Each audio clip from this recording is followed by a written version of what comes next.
A gente foi no nosso arquivo e traz agora um trecho do depoimento de Emílio Odebrecht à Procuradoria-Geral da República em abril.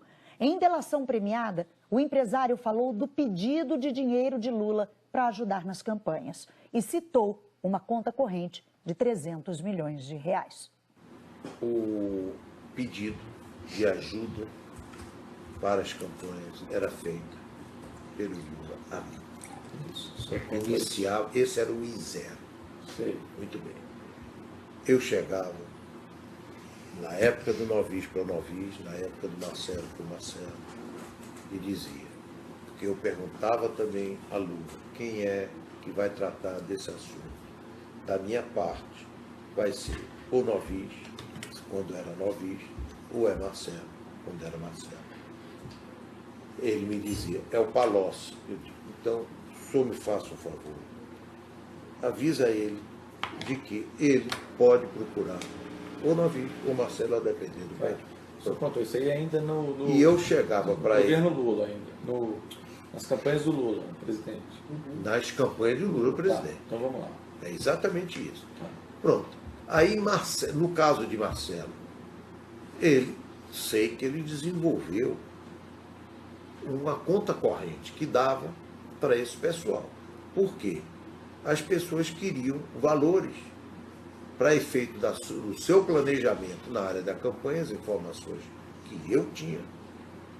E Marcelo, esse contabilizava tudo e estava querendo sempre reduzir os negócios. Eu sei, inclusive, uma vez que ele me deu uma ordem de grandeza entre quando ele iniciou até recentemente, antes dele ser preso. Era um valor, se eu não me engano, em torno de 300 e poucos milhões. Era a conta corrente que já tinha dado baixa em uma série de coisas, claro. Não era que isso fosse o saldo. O movimento da conta corrente tinha dado mais ou menos isso. No mesmo depoimento, Emílio Odebrecht disse que Lula deu a entender que sabia das obras no sítio de Atibaia. Mas no final do ano, o último dia, penúltimo dia 30, se eu não me engano, foi penúltimo Dia de governo do Lula. De governo, de mandato dele, do último mandato. Eu tive com ele. Lá em sempre no Palácio Planalto. Tive com ele e aí eu disse, olha, chefe, o senhor vai ter uma surpresa, mas vamos garantir o prazo que nós tínhamos dado naquele programa lá do sítio. Ele não fez nenhum comentário, mas também não botou nenhuma surpresa, coisa que eu... Então a surpresa já não era mais surpresa. Já não era para mim, eu entendi não ser mais surpresa. A gente separou aqui no telão o passo a passo dessa negociação do que Palocci chamou de pacto de sangue entre o ex-presidente Lula e Emílio Odebrecht. Palocci narra que em dezembro de 2010, no fim do segundo governo Lula, Emílio Odebrecht foi até Lula com um pacote de propinas que incluía a compra do terreno para o Instituto Lula, o sítio de Atibaia, palestras no valor de R$200 mil, além de 300 milhões de reais destinados ao PT. Palocci diz que no dia seguinte ficou sabendo de Lula sobre o pacote de propina e o então presidente, já no fim de mandato, pediu para Palocci conversar com Marcelo Odebrecht, filho de Emílio.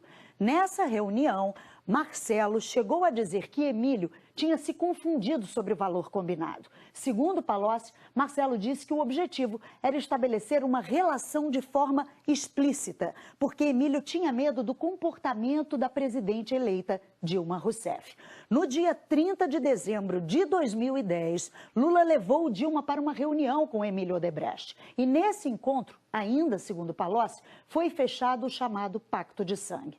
Lula disse a Dilma que ela precisava preservar todos os aspectos da relação com Odebrecht, os lícitos e os ilícitos. E Emílio confirmou que o valor acertado era mesmo de 300 milhões de reais ou até mais, se fosse necessário. Palocci disse que, em troca, Emílio esperava manter com Dilma a mesma relação fluida que tinha com o ex-presidente Lula. O ex-ministro disse que o combinado foi que a Odebrecht teria preferência quando surgissem oportunidades. Só para dar um exemplo, Palocci citou o favorecimento da empresa na privatização dos aeroportos e a negociação de sondas para a Petrobras.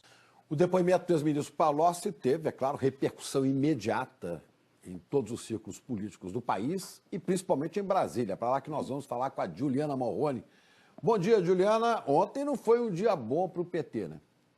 Bom dia, Chico. Bom dia, Ana Luísa. Bom dia a todos. A fala pausada, detalhada de Antônio Palocci, essa história de pacto de sangue, tudo isso reverberou no Congresso. Petistas avaliaram também a decisão da Procuradoria-Geral da República de denunciar os ex-presidentes Lula e Dilma por obstrução de justiça. Agora, o relator da Lava Jato, ministro Edson Fachin, vai analisar a denúncia e notificar os acusados para apresentação da defesa.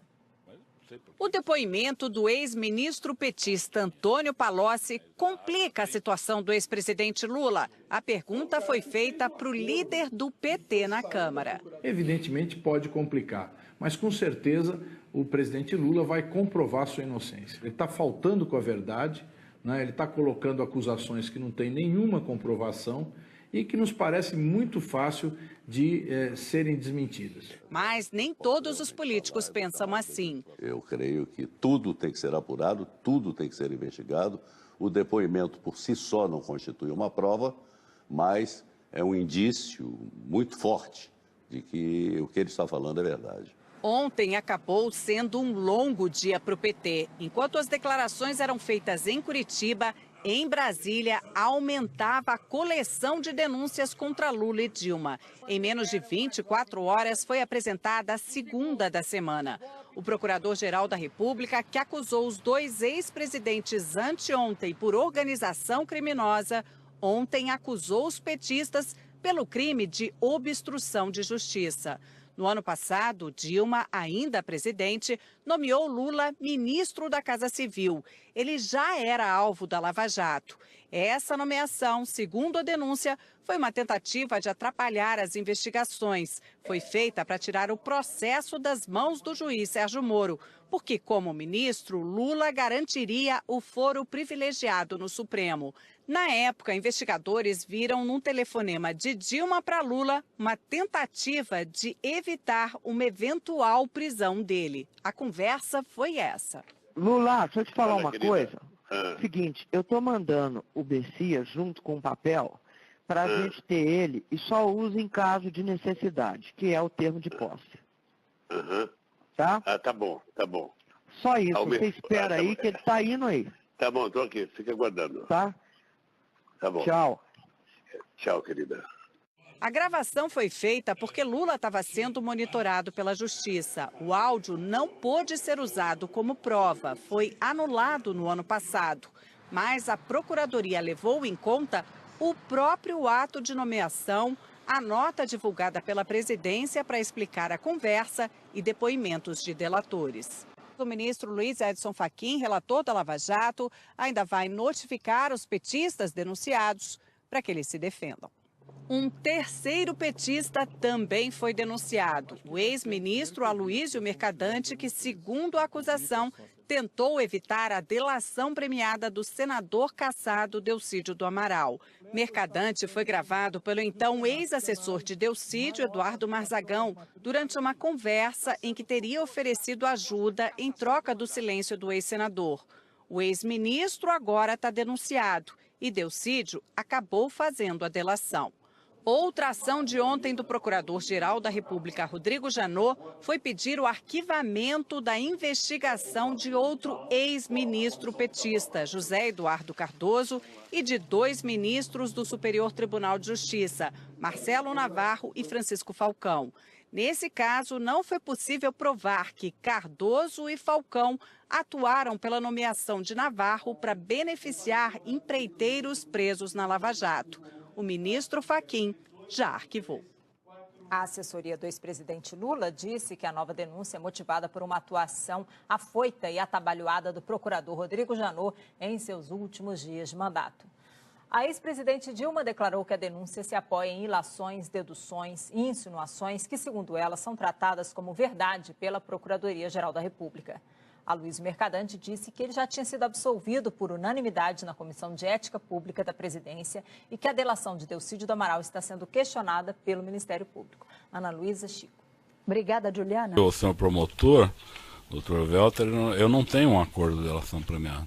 O senhor tem uma negociação em curso. Tenho tratativas, isso é um assunto que está a cargo dos meus advogados, eu confio no trabalho deles, são advogados de alta qualificação, com experiência no setor, e confio que eles estejam fazendo o melhor dentro da lei, olhando maneiras de contribuir com a justiça, que é a minha vontade, e maneiras de obter benefícios, que também é minha vontade. Estou falando claramente que quando o doutor Sérgio me perguntou se eu ia falar, eu disse a Vossa Excelência que ia falar. Eu desejo falar, eu prefiro falar. Acho que há um conjunto de situações que a Operação Lava Jato identificou, que eu confesso para o senhor, doutor, né? Então, por um tempo tentei ajudar que essas investigações não andassem. Hoje eu acho que melhor que elas se esclareçam e a gente tente com isso melhorar as coisas. Eu estou fazendo isso dentro daquilo que eu li da lei, que me dá essa possibilidade e que me garante objetivamente, alguns benefícios legais. Então eu estou atuando aqui dentro dos parâmetros institucionais que são estabelecidos na lei. Correto. Naquela mesma oportunidade, quando o senhor foi perguntado a respeito de um suposto crédito de 200 milhões, o senhor disse naquela oportunidade o seguinte, isso é a resposta textual do senhor. O presidente Lula me procurou surpreso, estranhando e disse, olha, eu nunca tive conversa desse tipo, não foi uma conversa direta, chegou a mim, eu queria entender o que está acontecendo, do que é que se trata. E aí o senhor disse que por conta desta afirmação, relato textual do senhor, o presidente Lula teria ficado surpreso e estranhado o assunto. Aí o senhor teria ido ao senhor Marcelo Odebrecht e dito, jamais tratamos a relação do governo com a empresa a partir de provisões. O senhor, mais uma vez, quer dizer, como compatibilizar o que o senhor disse no depoimento anterior com a versão que o senhor dá hoje aqui nesta audiência? O senhor poderia especificar o que o senhor achou diferente? O senhor disse aqui no seu relato que o senhor foi chamado pelo presidente Lula e ele disse surpreso, estranhando algum tipo de referência a um crédito. O senhor foi tomar satisfação com o Marcelo Odebrecht. Foi o que eu expliquei para o doutor, para Sua Excelência, o juiz Sérgio Moro, agora, há poucos minutos. A relação com o Odebrecht não se dava dessa maneira, por isso ele ficou surpreso com a forma com que o Emílio abordou no final de 2010. Não foi para oferecer alguma coisa, doutor, foi para fazer um pacto, que eu chamei de pacto de sangue, porque envolvia um presente pessoal, que era um sítio, envolvia o prédio de um museu, pago pela empresa, que envolvia palestras pagas a R$200 mil, fora impostos, combinadas com a Odebrecht para o próximo ano, várias palestras. Certo. O presidente Lula me procurou, eu ficaria surpreso também, eu não estranhei a surpresa do presidente, mas ele não mandou eu brigar com a Odebrecht, ele mandou eu recolher os valores. Correto. Só para lembrar, essa conversa que o senhor afirma ter ocorrido entre o ex-presidente Lula e o senhor Emílio Odebrecht, o senhor não estava presente? Não. Certo. Eu esclareci que quem me contou essa conversa foi o presidente Lula na manhã seguinte. Correto. E o Marcelo Odebrecht, quando eu falei com ele, confirmou que ele tinha pedido para o pai dele falar. Ele só teve divergência de valor. Ele falou, não é 300 milhões, meu pai se enganou. 300 é a soma daquilo que foi dado com aquilo que ainda tem disponível. E o pai do Marcelo, seu Emílio, disse ao presidente Lula que 300 milhões é o que estava disponível naquele momento. Então havia entre eles uma divergência. E eu algumas vezes conversei com o Marcelo sobre isso. Certo. Pediria só um pouco mais de objetividade para o senhor. Quer dizer, o senhor confirma então que o senhor não estava presente nessa suposta conversa entre o presidente Lula e o senhor Emílio. Estava presente na conversa com o presidente Lula. Certo, mas não na suposta conversa. Não, na suposta não, está na agenda do presidente Lula. O senhor estava presente na conversa? Não, estou dizendo, a reunião está na agenda, as duas reuniões, uma do presidente Lula com o seu Emílio Odebrecht, nos últimos dias de dezembro, e outra no penúltimo dia de dezembro, dia 30, aí já com a participação da presidente eleita Dilma Rousseff, onde, vamos dizer, as amarrações políticas foram feitas por eles. E o presidente Lula, o Marcelo, depois o doutor Emílio, todos me falaram da reunião. Certo. A presidente Dilma. Eu vou repetir para o senhor a pergunta, porque ela é bem objetiva. Mas ele já respondeu, doutor. Ele já falou que não estava presente na reunião. Perfeito. Então, assim... O senhor Emílio Odebrecht foi ouvido por este juízo e nesta ação penal. E quando perguntado a respeito do tema, o senhor Emílio afirmou peremptoriamente que não tratou desse assunto com o ex-presidente Lula. Ele foi ouvido na condição de testemunha e colaborador, portanto, com duplo dever desse assunto da verdade. Doutor, para o doutor especificar. O senhor Marcelo Odebrecht, o senhor Marcelo Odebrecht disse que teria incumbido o senhor Emílio de falar com o presidente Lula sobre um suposto crédito. Só que a afirmação do senhor Emílio aqui em juízo sobre o compromisso de dizer a verdade como testemunha e colaborador foi a de que ele jamais tratou de qualquer valor com o ex-presidente Lula. Então, queria saber se o senhor está dizendo a verdade aqui como o acusado da ação ou se o senhor Emílio Odebrecht, como testemunha, falou a verdade, porque as versões são antagônicas. Eu não vi o depoimento do doutor Emílio. Eu vi um depoimento do doutor Emílio no seu processo de colaboração, que ele afirma que uma das coisas que ele foi fazer nessa reunião foi levar a notícia da conclusão do sítio, da obra do sítio. Isso ele mesmo fala num depoimento que eu vi na televisão. Certo, mas nesta ação penal ele fez a afirmação categórica de que jamais tratou desse tema ou de valores com o ex-presidente Lula. E ele fez a afirmação como testemunha. Ele falou para o presidente Lula, falou para mim, o presidente Lula falou para mim, a presidente Dilma falou para mim, e o Marcelo Odebrecht falou para mim. Todas as pessoas falaram para mim que trataram de 300 milhões. Só havia uma divergência. Se eram 300 milhões disponíveis, ou, segundo o Marcelo, que era um pouco mais contido nesses valores, que os 300 milhões não eram disponíveis. Eram 150 milhões disponíveis, 150 milhões pagos. E eu que não queria ter contas com a Odebrecht.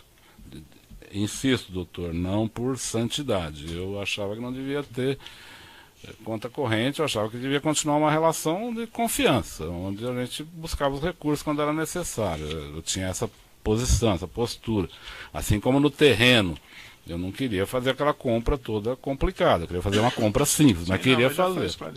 Certo. Mais alguma pergunta? Sim, então quero dizer, o senhor Emílio teria mentido no depoimento que prestou perante esse juízo? Eu não vi o depoimento, doutor. Eu não posso dizer se ele mentiu, se não mentiu. Ele pode ter esquecido. Certo. Não acredito que ele tenha mentido. Perfeito. Mas provável que ele tenha esquecido, ele tenha se confundido a reunião, porque não era isso que eu quero lhe dizer. E eu já disse aqui, não era prática, doutor Emílio, tratar de reservas de recursos com o presidente Lula. Não era prática.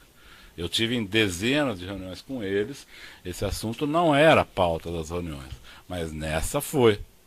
Esse foi o espanto do presidente Lula. Não o espanto de ter disponível 300 milhões. Ele gostou disso, tanto é que na segunda vez falou que o doutor Emílio tinha confirmado os 300 e que poderia ser mais, para eu cuidar disso. Não é para cuidar do espanto dele, é para cuidar do dinheiro. Certo. Mas eu reforço aqui o depoimento que o doutor Emílio deu e... Doutor, daí para questionar o depoimento do acusado aqui, pode ser confrontado depois, mas ele não pode responder pelo depoimento do outro, do que o outro falou, que o outro não falou, se o outro mentiu, se o outro falou a verdade ou não. Então vamos adiante. Correto.